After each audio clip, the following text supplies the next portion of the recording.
you found this, but I like it. Yeah. Hey, welcome to TruckU. I'm Matt Steele. I'm Bruno Matt. Now, this is one of our favorite times of year because warm temperatures are right around the corner, and that means time to bring out the toys, and that's what we're doing out here today. The only thing is, a couple of these have been sitting for a while, so we want to do a couple things. Well, this thing hasn't been sitting long at all. It's a Nope. 2013 Polaris Crew Cab Ranger. This thing is awesome. You know, it's going to be a lot of fun. We've also got a pretty cool boat here. It's a 2002 Mastercraft. You know, you got the wakeboards in tow. But the big focus of our day is going to be on this 2010 Cyclone RV trailer. Now, it's got all the bells and whistles you'd want out of, a trailer like this. The thing is, if you want it ready to come out during the springtime before you put it away over the winter, there's some things you need to do in terms of winterizing. One of the nice things about doing an RV project is the fact that you-know-who here comes in as a real strong asset and not so much a liability. It's nice to. Well, having lived in a van by a river for so long, you start to pick up some survival tips that correlate to something like this. When you talk about an RV and winterizing, the biggest things you want to keep in mind is you've got all this fluid going through. You've got your holding tanks. You've got a black tank, you've got a gray, and you've got the fresh water. They all need to be drained by simply opening up the valves, let gravity drip it all out. Now, the problem is gravity alone isn't going to get all the water out of all those lines that run throughout this entire RV. So you need to use antifreeze to go ahead and cover that system to make sure everything's protected.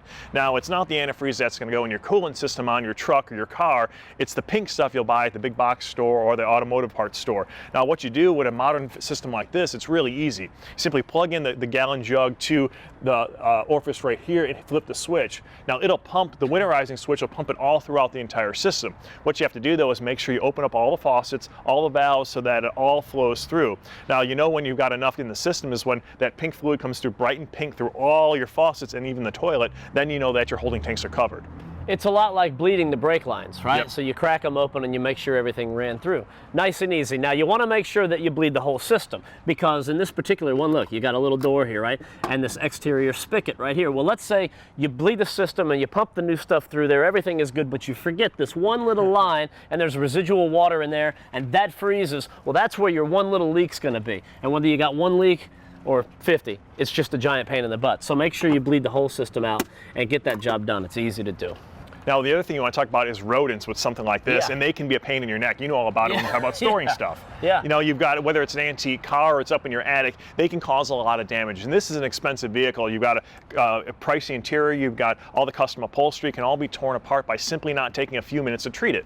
And one thing I like to use is they've got those little high-frequency plug-in deals, emit a high frequency, keep the mice away. Another trick I've learned too when storing vehicles is dryer sheets. Simply lay them out throughout the inside of the vehicle. Not only will they keep the mice away, you open the door in the springtime, nice fresh scent, buddy. I'll tell you, if you've ever had mice get in your attic into some of your boxes, they shred everything, and they can do the same thing in one of these, and like you said, that is no good. Now, one more thing you want to pay attention to before you store the RV or vehicle away is the tires, because if you think about it, the load is going to be on these tires for a long time, and if you don't move them around and shuffle it around a little bit, Yep. you can get flat spots on them. So what you want to do, ideally, is get the load off the tires if you can. That way you can store it, and you're not going to get any flat spots. But before you do it, whether you can get it off the load or not, make sure that you put it up to the maximum high pressure rating that they've got on the side of the trailer. Yeah, that'll keep your tires good and keep them without those flat spots. Another thing we want to talk about when you're talking about winterizing is an expensive piece of the puzzle with these RVs, and that's treating that generator. Let's go up front.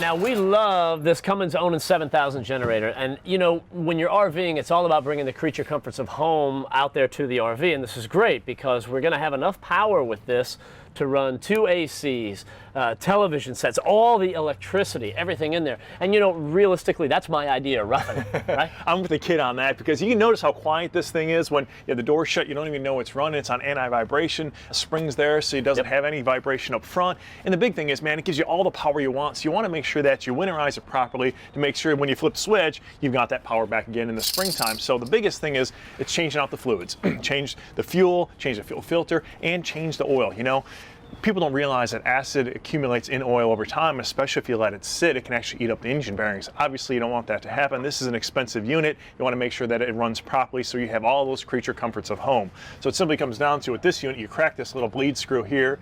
It'll drain out all the oil, and then you need to go ahead and change that oil filter and pump it up with some new oil. We're going to go ahead and fill this back up with this 4-cycle 10W30 from G-Oil. We've worked with G-Oil a lot in the past, and it's cool because it's a high-performance motor oil, so it works good, it delivers the goods, and it's biodegradable and safe for the environment. So really, it's like a win-win for everybody. You know, and this is a true high-performance oil. You know, it was run in the IRL series, currently runs in the NASCAR series. It can handle the extreme duties of those engines and the wear and tear they can put on oil itself, and it protects it. So it's going to protect those applications. It'll protect your generator. And the best thing about it, made right here in the United States of America. Now, the other thing you need to do when you've got this thing stored is at least once a month, you want to exercise it, so to speak. And what I mean is fire it up, let it run for about 2 hours at 3/4 capacity. This way, it'll kind of exercise the generator, keep everything moving inside, so when it comes springtime and you're ready to use it, you fire it up, hit the switch, and you are ready to go. You know, that leads to some more good news about this particular generator. The Cummins Own It 7000, with proper maintenance that you're talking about,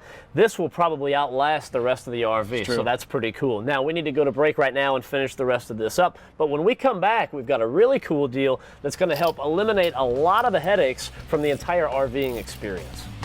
Welcome back. So before we went to break, I was talking about one of the potential headaches that you could have when you're RVing or pulling a trailer or anything like that. And that headache is leveling the trailer. Now let's say, of course, if you're rolling a toy hauler like this, you may not always be staying at a nice, perfectly level campground. You're probably tucked out in the woods somewhere where you never know if you're on the side of a kind of a rolling hill, you want to level that out. And by the time you park and stop, I mean, that could take an hour, right? And that is where our new system comes in right here. And this is nice. It's the Level Up automatic 6-point leveling system from Lippert Components. And this is going to make your life a lot easier. Yeah, rather than wasting all that time trying to level out or having to carry a bunch of stuff with you, you know, wood blocks or jack stands or whatever it might be to get level, plus the fact that it's really a safety issue too, because not only do you have a big investment sitting on jack stands or concrete blocks or whatever it might be, or yourself sitting inside, you know, it's much easier to do with a system like this. Now this one is nice. It's a 6-point system, which is great for a long trailer like this because you've got equal points of pickup. You got one up front, before the axles and after them. This way it'll pick up nice and level, won't twist the chassis at all, and especially when you've got slide outs like this. You don't want a system where it might twist and then you won't be able to get the slide out or get it back in. You also talk about stability as well. Well, you want to have comfort when you're out on the campsite, right? You don't want this thing rocking in the wind or when you're walking around, it moving on you. That's where this system comes into play. It allows you to be nice and stable and allow you to have a good time out of the campsite. Hey, the best part is it's easy to use. You simply come back here and you turn it on. So basically, once we want to disengage the truck from here, all we have to do is hit front, and that will engage the landing gear right here on the front of the trailer. And that lifts it up. That way we can disengage the hitch, pull the truck out of the way, and then all we have to do is hit auto level, and one touch of the button, and it starts doing all the work. You can simply sit back and watch, or just go start Yeah, you dig into the cooler at that point. Let it do the work for you. Now, when it comes time to leave, it's just as easy as well because there's a nice little feature in here. What you do is you hold down the left and the right button, and it'll go right back to the pin height you were just at. So there's no guesswork involved. You don't spend a lot of time guessing around trying to find that pin height again. It does it for you, man. That's pretty cool. As easy as it is for the end user to use the system once it's installed, the installation itself can be a bit more cumbersome. Yeah, that's got to be done by factory-trained technicians. Fortunately, there are some at Camping World right down the road, so we thought it would be cool to go ahead and send a camera down there and watch those guys do the work. Yeah, check this out.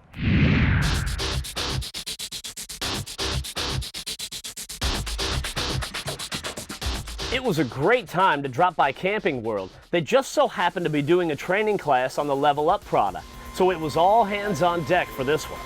The first thing we want to do is make sure that we have all the components included in the Level Up kit for the install. There are really 3 major components to this kit. You've got the cylinders, the power unit, and the fluid control system. After the kit is laid out, they need to make sure that the trailer has a good level stance. First, they measure in front of the axle to find the current ride height to the bottom I-beam. It's 23 inches. Then they do the same thing to the rear of the axle, and they also get 23 inches. So the coach is already level. If it wasn't, they could compensate in the brackets because the holes in the bracket allow for different bolting configurations. Now, in order to transfer the correct ride height to the bracket, that 23 inches has to be at the weld point where the bracket meets to the frame. Then they can lay the leg on the bracket, and the bottom foot pad needs to be between 8 and 9 inches when fully retracted, and that's where you can bolt your leg to the new bracket. Once that leg is bolted to the new bracket, it can get welded into place.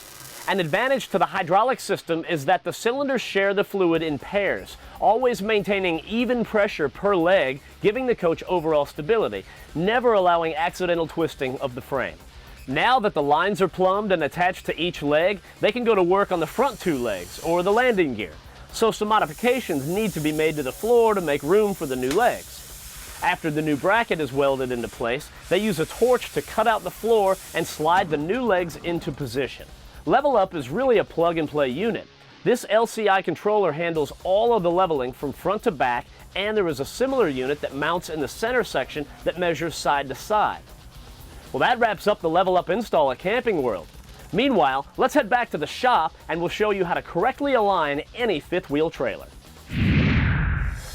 Traditionally, when people think about alignment, they only think about the tires on the front of their car or truck. But when it comes to hauling a big trailer like this, you can also think about the alignment with your trailer axles, and those can get out of whack. Now think about it, that out of whack is always due to uneven weight distribution. So when the trailer is manufactured and everything is bolted and welded into place, then it's filled up with furniture and other things, and then somebody like Bruno comes along and buys it and fills it up with a bunch more stuff. Yeah, the end user is the problem when it comes to having misalignment, because it comes square from the factory. By the time you get it, you've got a bunch of furniture, a bunch of stuff in it. You put your toys in the back, you put your toolboxes, and you really throw off the distribution of weight inside, which twists everything and throws the alignment off a track. Well, the way we can fix it is by using a very cool tool from the guys at Mobile Outfitters. It's the Correct Track Trailer Alignment System. It's going to allow us to compensate for any end user damage to our balance of the vehicle. Now the first thing we need to do is come down here and take a couple of measurements, and what we want to do is get a fixed point right here where the pin of the trailer is and measure to the front side of the tires on each side, and that will let us determine if the distance is the same and how our axle is twisted. So what we do is, in anything else, like when you say measure twice, cut once, we measured a couple times and we took our average on each side. So over here on the right, our average came out to 22 feet 9 1/4 inches. Over here on the left hand side, it came out to 22.9. So we had a difference of 1/4 inch from side to side. Now we can use this and we can adjust it, and we can either push that side back 1/4 inch or bring this side up 1/4 inch. It really doesn't make much difference either way. Now we had a very cool tool to determine those distances, but at home don't be frightened. It's something you guys can do. Just use a plumb bob and a string or a tape measure, and you can get the same measurements. But like Matt said, make sure you've got it all weighted down, and make sure you're nice and flat, and take time with your measurements. Now when it comes to using the system, this is how you make up for the misalignments. Now this right here is the mounts, and this is going to relocate the mount for your spring. Now traditionally be mounted right here. What we're doing is we're moving it down to this hole, and you can see there's a slot inside of here. That allows us to, with a click so to speak, you can adjust it 1/4 inch right there, 2 clicks right there, puts you at 1/2 inch, and allows you to move that point of that spring and that axle forward or back to correct the misalignment issues you've got with your rig. So once you get everything locked down and in place, you want to check your work, and you're going to do that with a secondary set of measurements. But before you do that, you want to make sure that you roll the axle at least 1 full rotation. In fact, better yet, if you've got a couple minutes, drag it around the neighborhood or around the block once or twice, bring it back. That way the suspension has a chance to settle and everything's in place before you take those secondary measurements. Yep, so with this in place, you'll make those secondary measurements, you'll go again to that front tire, and then you can go in here and make your adjustments front or back and make sure everything's square with that front axle. Then use that front axle to measure each of the other axles. Now you've got a nice square trailer going down the road. You're not dragging it, you're using it behind you. It's going with you, and you're saving tires. A tire blow, it's never a good thing, never happens at a good time, and it can be dangerous and tear up your rig. Nope, it's the Correct Track from Mobile Outfitters, and it's going to help you avoid all that mess. Hey, welcome back. We've already addressed the wheel and tire misalignment issue we had with our RV trailer. Now it's time to address an issue we had with the tires of this boat trailer. Now here is the old tire we took off, and I don't know if you can see it right here, but there's a bunch of tread gone. I mean, it's had like a wheel hop issue going on. It was pretty much eating itself up, basically an accident waiting to happen. So we're going to go ahead and replace this tire with a brand new one, but an upgraded tire as well. Now, the one we've chosen is from Carlisle. It is their Ultra Sport RH trailer tire. Now, for those of you who don't know, there is a difference between a trailer tire and an automotive tire. They're built differently. They're built for trailering, which means that they've got the capability of dissipating heat at a very high level. They can handle a heavy load being towed on it, and they will last in terms of giving you a smoother ride and durability. So you definitely want to look for a trailer tire for your trailers. I know it sounds ridiculous, but a lot of people don't know the difference. Now, when going with this Carlisle tire, we're going to get another benefit in terms of having a sport look to it, because it's a low profile tire that doesn't look like a trailer tire.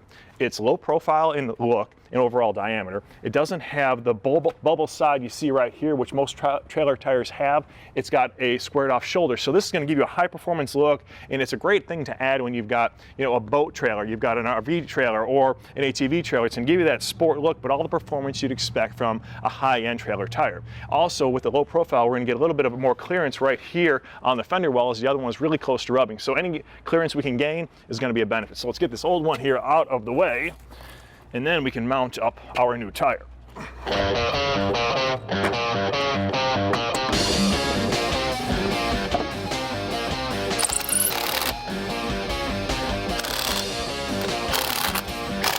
All right, let's lower this thing down and see what our clearance looks like.